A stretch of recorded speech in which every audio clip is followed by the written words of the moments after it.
The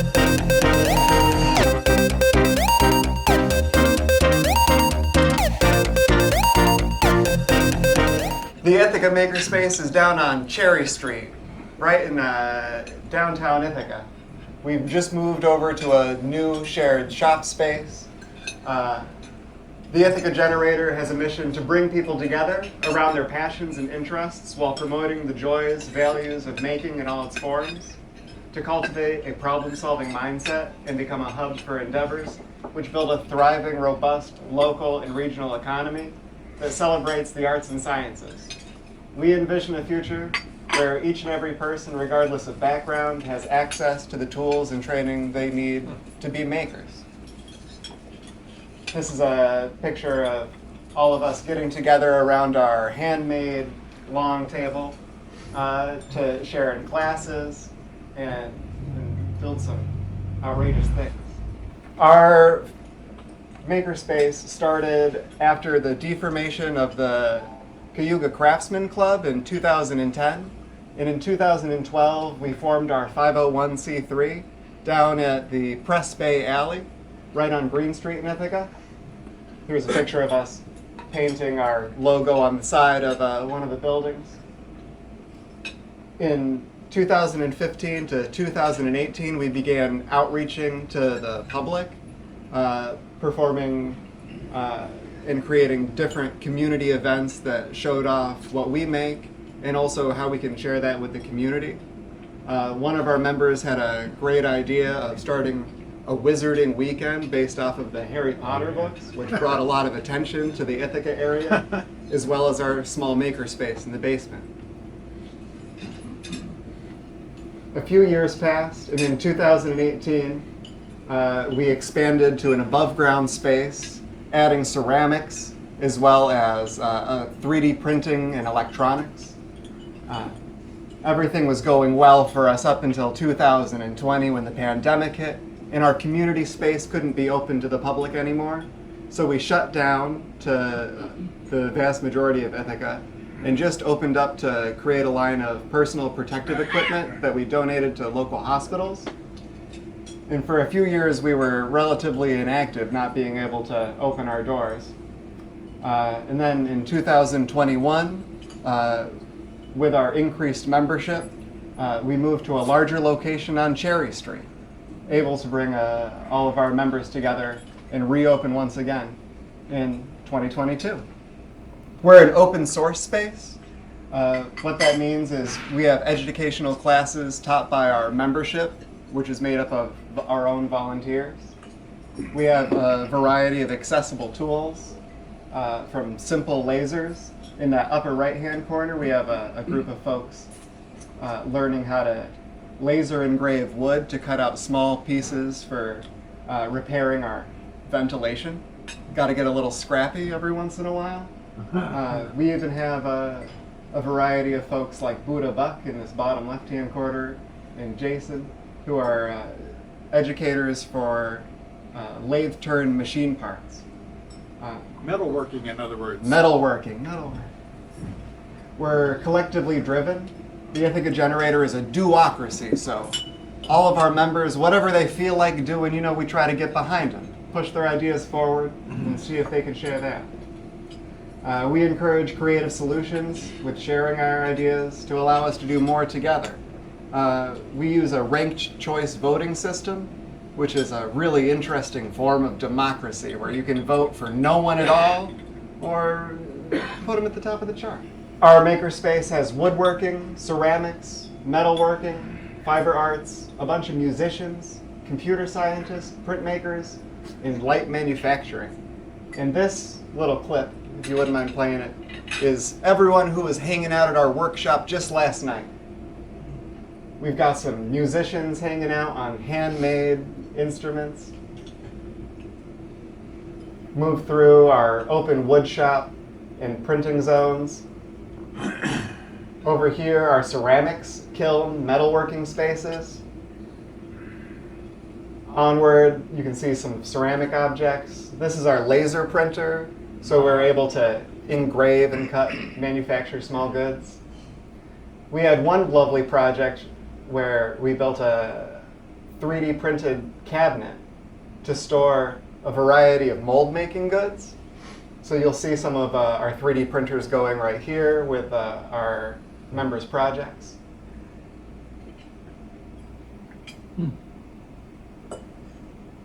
Funky open layouts, kilns for burnouts. Here's some pieces and projects as they're going on.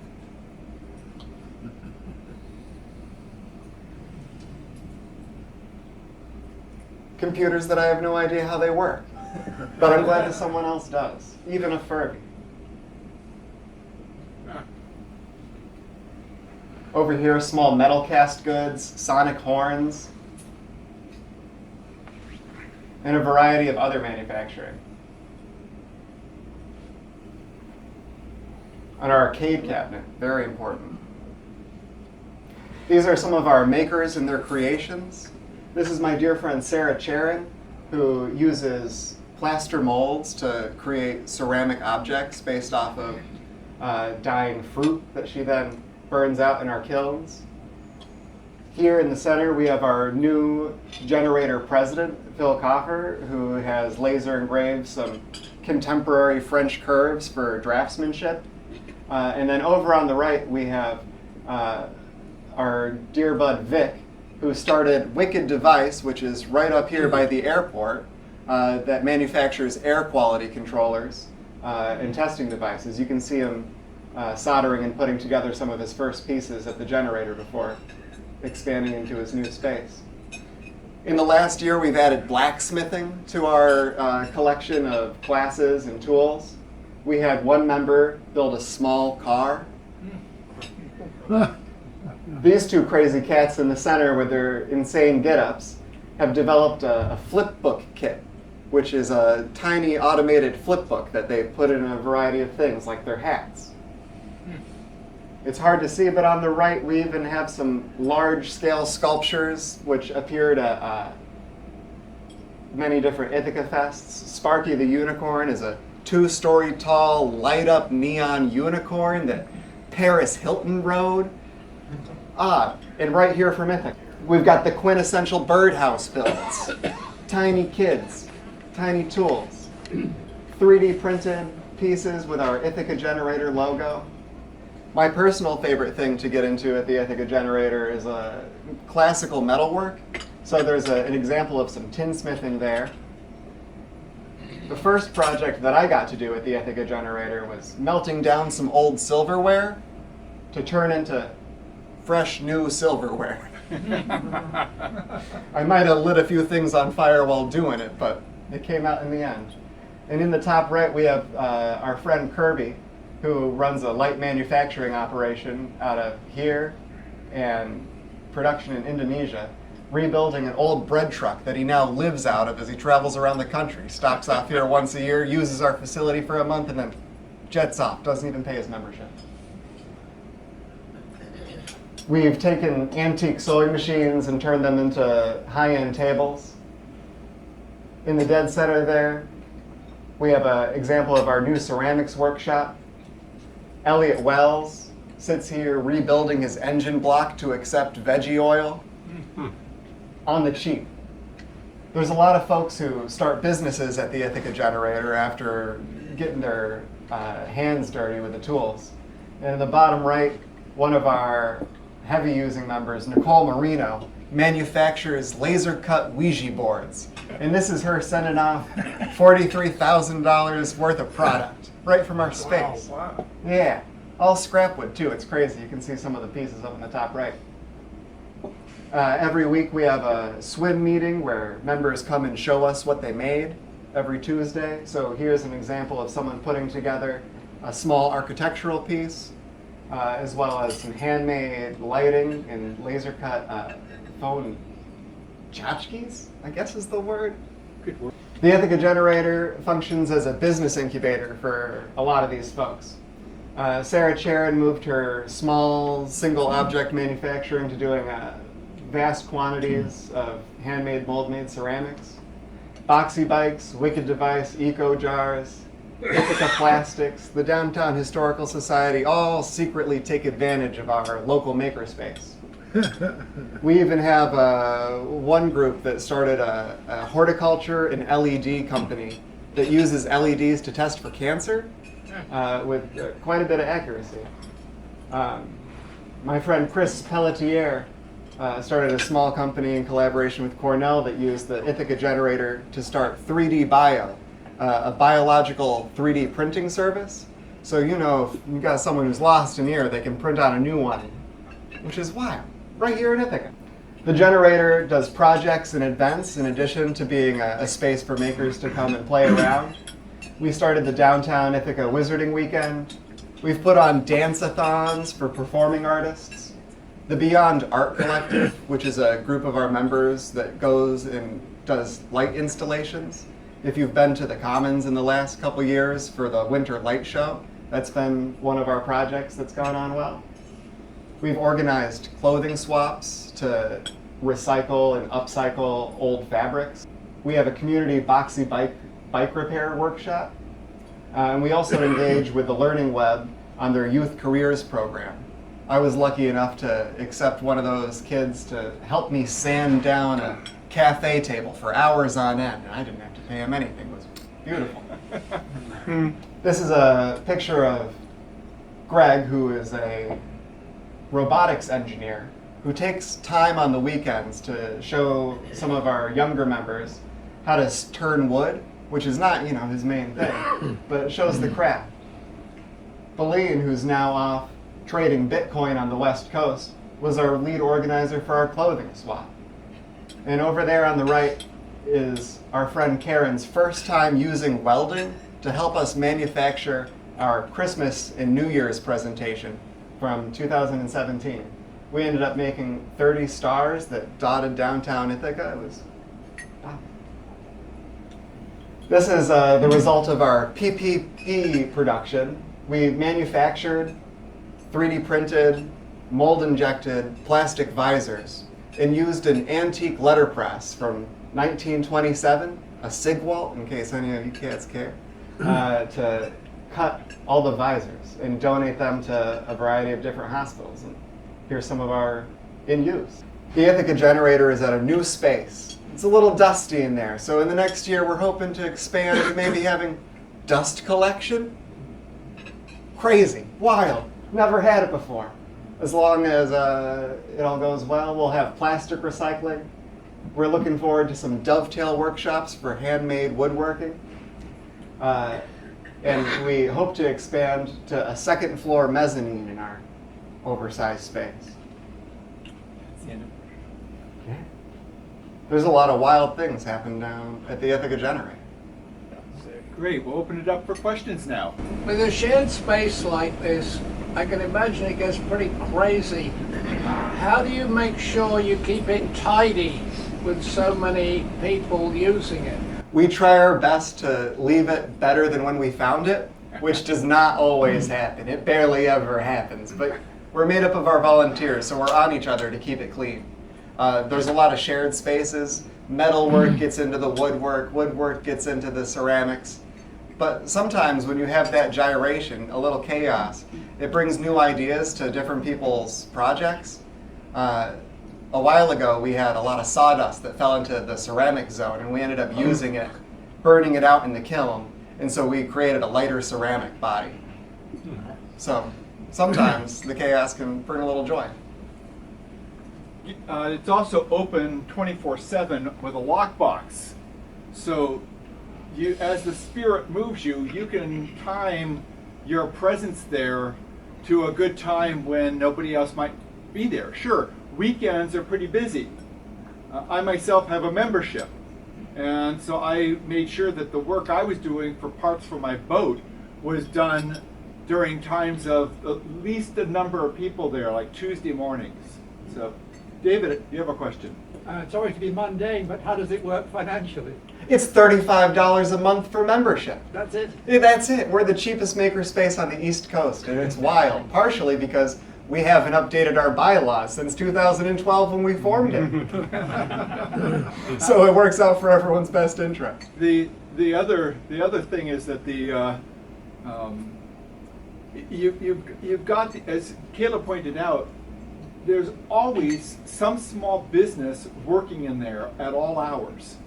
I had the pleasure of showing up for one of my projects and found that there was a guy working with a young man with developmental disabilities who was turning out wood toys, beautiful wood toys, turning them out by the hundreds with the help of this young man. So it's a pretty incredible space. It also works very well if you have downsized and you're living in a smaller space now, that you don't have to have all these tools for a small fee. There's the shop, it's kept warm, and all the parts and pieces and tools that you need, plus instruction on anything, it's all located there. So it's a convenience up the wazoo, especially if you're downsizing. We've got a lot of folks who are retired getting back into woodworking right now, which is very exciting. I grew up over in Odessa, New York, which is a small town, a lot of manufacturers, a lot of small artisans. And so I was used to just going into my neighbor's studios. And when I came to Ithaca, there's not that same amount of sharing from one household to another. So when I found the Ithaca Generator, it was nice to have a space to go and get injected into those creative communities. So it's possible that you have so many people using the space that you have to work out a timeshare arrangement to be able to use the materials and the tools. Is that the case? Because Can you repeat the question? because there's so many folks, what do you do when there's the perceived too many folks in the space? Do you have to carve out time? As it currently stands, we don't have a need to divvy up time on anything other than our ceramics zone.